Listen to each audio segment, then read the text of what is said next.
Hello and welcome. Today I'm going to take a look at how the Intel Arc A380 performs in Watch Dogs Legion. This isn't the sort of game I like to play myself, so I'll be using the built-in benchmark loop and try out some options. While the main focus is the A380, here are the rest of the system specs. Pause if you need to. I'm using a recent beta driver. They dropped a slightly newer beta driver after I recorded the video, and in quick checks it seems not to have altered any performance in this particular title. If we go into the video options, the game offers to detect a setting. At 1080p it offers us low preset. Let's see how this runs. We get an average of 49 FPS, which doesn't quite reach what I consider the ideal gaming comfort zone of 60 FPS, but it isn't far off.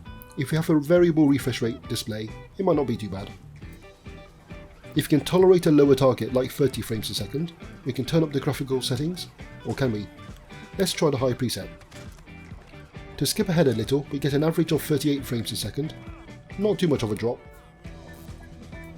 Is there anything we can do to try to increase this? How about some resolution scaling? The title does support DLSS, which isn't much use if you're not using an Nvidia device. It also has a more generic temporal upscaling option. Here I've set it to 65, thus it is only rendering 65% of the pixels compared to native. If it is scaled with pixel count, we should get about 50% more FPS. Do we? We do get an average of 47 frames a second, only a 24% increase thereabouts. So it isn't perfectly scaling there. This still puts us close to the low preset at native scaling. Let's see them side by side for comparison. It will be up to the user to decide if they prefer a high setting at lower rendering resolution or low setting at native resolution.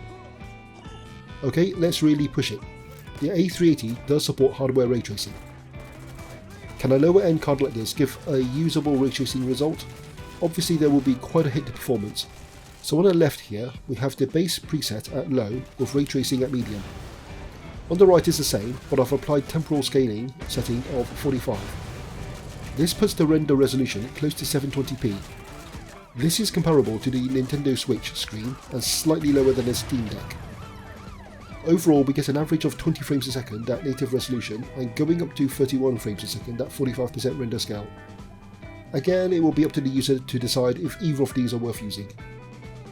And I'll end it here. Let me know if you'd like to see this format for other games, or if you have other comments. Thanks for watching and see you next time.